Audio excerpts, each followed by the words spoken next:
दोस्तों, बसपा सुप्रीमो बहन कुमारी मायावती जी के जन्मदिन के अवसर पर उत्तर प्रदेश के मेरठ जैसा फिर घटा बड़ी घटना। एक्शन में आए मायावती जी के सांसद ने लिया बड़ा एक्शन, तो हरकत में आ गई उत्तर प्रदेश की पुलिस। जी हाँ, बहन कुमारी मायावती जी का जन्मदिन है और इस जन्मदिन पर इस वक्त की सबसे बड़ी एक खबर आई है जो ठीक मेरठ की घटना की तरह है। और आपको बता दूं, इसके साथ साथ बसपा सुप्रीमो बहन कुमारी मायावती जी के जन्मदिन से एक दिन पहले ही क्या मिले बसपा के सुप्रीमो मायावती जी से तेजस्वी यादव। क्या है पूरी खबर, डिटेल में समझाऊं बताऊं उससे पहले चैनल पर आए नए दर्शकों को अपना परिचय दे देता हूं। नमस्कार, मेरा नाम हरेंद्र बसंत है और आप देखना शुरू कर चुके हैं धम्मा भारत टीवी। देखिए, आज है 15 जनवरी 2026 और आज ही के दिन यानी 15 जनवरी 1956 में इस उत्तर प्रदेश जैसे बड़े सूबे के चार चार बार की मुख्यमंत्री रहीं बहन कुमारी मायावती जी का जन्म होता है उत्तर प्रदेश के गौतम बुद्ध नगर के बादलपुर गांव में। जी हाँ, वही बादलपुर गांव जो बहन कुमारी मायावती जी के सीएम बनने के बाद चर्चा में आया।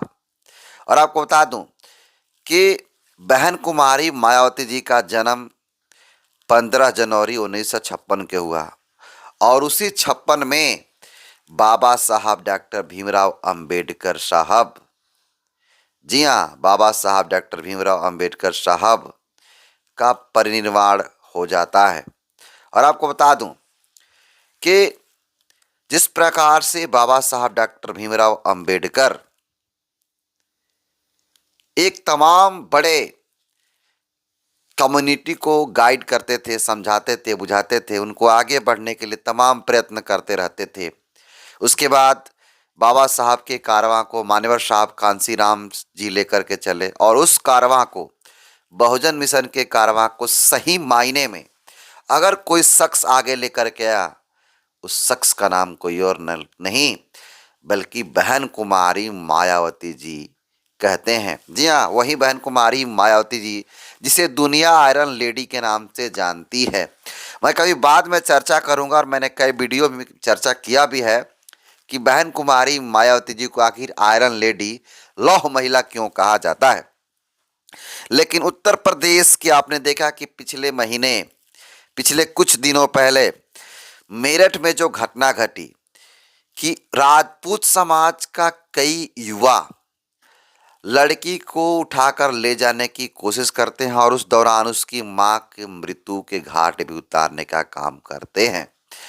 बाद में तमाम आरोप लगते हैं और लड़की कई दिनों तक लगातार लापता रहती है और लापता रहने के बाद बसपा के एक्शन के बाद और इसके अलावा भीम आर्मी और कई नेताओं के एक्शन के बाद आपको बता दूं कि उस लड़की की बरामद होती है और लड़का कोई पकड़ के लाया जाता है और दोनों लोगों को जेल ले जाया जाता है। पूछताछ होती है, लड़की सीधा शब्दों में कहती है कि मुझे कट्टे के बल पर ले गया था।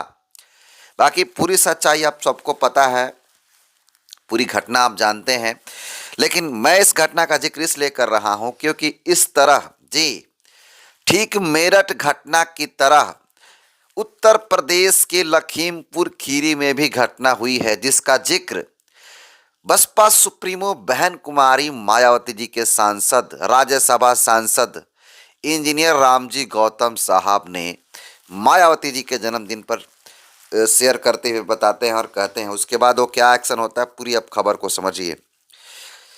खबर को शेयर करते हुए, जानकारी शेयर करते हुए उत्तर प्रदेश जैसे बड़े सूबा के राज्यसभा सांसद इंजीनियर रामजी गौतम साहब लिखते हैं कि घटना लखीमपुर खीरी के ग्राम स्वर्गलोकपुर, थाना ईसानागर की है। 17/7/2025 को पूतीलाल गौतम की 13 वर्षीय बेटी का प्रताप नाम के व्यक्ति ने अपने साथियों के साथ अपहरण किया। तब से लेकर आज तक नाबालिग बेटी का कोई आता पता नहीं। पुलिस ने एफआईआर के बाद में लीपापोती कर दिया आज दुखी माँ ने कहीं से मेरा मोबाइल नंबर लेकर घटना के बारे में बताया। माननीय मुख्यमंत्री Yogi Adityanath ji, UP police, Amit Shah, DGP UP, DEO Kheri, Kheri police इस घटना का संज्ञान लेकर बेटी ढूंढने और दोषियों के खिलाफ कठोर कार्रवाई की एक मां की मांग। और आपको बता दूं कि ये ठीक उसी प्रकार की घटना जिस प्रकार से मेरठ के अंदर घटना घटा। हालांकि वो लड़की थोड़ा बड़ी थी और ये लड़की 13 वर्ष की। सोचिए, और ये घटना है कब की? 17/7/2025 की। अब कल्पना करिए, आज से 3-4 महीना पिछला महीना का है। और उस महीने में 13 वर्षीय बेटी को, पुतीलाल गौतम की पुत्री 13 वर्षीय की लड़की को प्रताप नाम के एक शख्स ने अपने साथियों के साथ अपहरण किया। और अब तक कोई पता आता नहीं चला कि लड़की कहाँ गई, क्या हुई, मर गई, जी गई, क्या हुआ। इस संबंध में किसी प्रकार को सूचना नहीं मिला। इसको लेकर के आपको बता दो कि कहीं से उस लड़की की माँ जो है नंबर किसी से व्यवस्था कराती है और कॉल करती है राज्यसभा सांसद रामजी गौतम साहब के पास। उसके बाद एक्शन लेते हैं और एक्शन के बाद पुलिस भी हरकत में आती है। और देखिए, इसका जवाब देते हुए खीरी पुलिस भी लिखी हुई है। खीरी पुलिस लिखती है कि संदर्भित प्रकरण में थाना ईसा नगर पर सुसंगत धाराओं में अभियोज पंजीकृत कर अभियुक्त को जेल भेजा जा चुका है। अग्रिम विधिक कार्रवाई प्रचलित है। यानी सोचिए कि इसके ये राज्यसभा सांसद, बहन जी के सांसद रामजी गौतम के एक्शन के बाद पुलिस हरकत में आती है और उस आदमी को जेल भेजने का काम किया गया। तो ये है ताकत बसपा की और बसपा के लोगों की, बसपा के नेताओं की। जी हाँ, और इस बीच एक और सबसे बड़ी खबर आई है जिसे तमाम लोग चर्चा का विषय बनाए हुए हैं, जिसे खबर भी छापी गई है।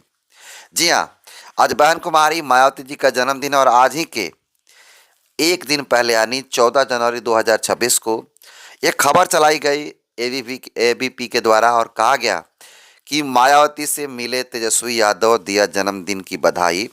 मैं इसको प्रूफ भी आपको दिखाने की कोशिश करता हूं।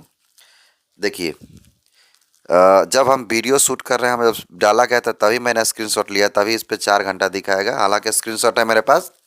उसमें आईडी को शेयर करते हुए लिखता है, फोटो डालते हुए तस्वीर बहन जी की आप देख सकते हैं। और उसके बाद लिखता है कि बीएसपी सुप्रीमो मायावती से मिले आरजेडी नेता तेजस्वी यादव। तस्वीरें शेयर कर लिखा, आदरणीय बहन मायावती जी से उन्हें मिलकर जन्म दिवस की बधाइयां प्रेषित की। यानी तेजस्वी यादव 14 जनवरी को दिन बहन कुमारी मायावती से मिलता है। हालांकि ये तस्वीर जो एबीपी न्यूज के द्वारा चलाया गया, ये तस्वीर काफ़ी पुरानी और ये 14 जनवरी 2019 की तस्वीर है और इसको लगाकर एबीपी जो है न्यूज छापने का काम किया है। बाकी तेजस्वी यादव किस मुद्दा से मिले, ये सूत्रों के हवाले से खबर शायद वो आ सकती है, आई होगी, उसके हिसाब से एबीपी छापा होगा। बेशक तेजस्वी यादव शेयर नहीं की हो तस्वीर, हो सकता है किसी कारणवश गए हों मिलने के लिए उत्तर प्रदेश, बहन जी से मिल लिए हों, या फिर तेजस्वी यादव अखिलेश को समझाने के लिए गए हों कि अखिलेश यादव जी अलायंस कर लीजिए बसपा से, अन्यथा बुरा हाल होगा। बाकी किस मकसद से गए होंगे उत्तर प्रदेश में तेजस्वी यादव, इसको कैसे देखते हैं, अपना फीडबैक जरूर दीजिएगा। और हाँ, बहन मायावती जी के जन्मदिन के दिन एक बड़ी सी घटना पर एक्शन लेते हैं रामजी गौतम साहब जो सांसद हैं, और वो सांसद एक्शन लेते हैं, पुलिस हरकत में आती है और उस आरोपी को गिरफ्तार कर लिया जाता है। हालांकि लड़की मिली या नहीं मिली इसका जिक्र नहीं किया है पुलिस प्रशासन। इस बड़े एक्शन से पुलिस हरकत में आती है, इसको कैसे देखते हैं, अपना फीडबैक जरूर दीजिएगा। बहुत बहुत धन्यवाद।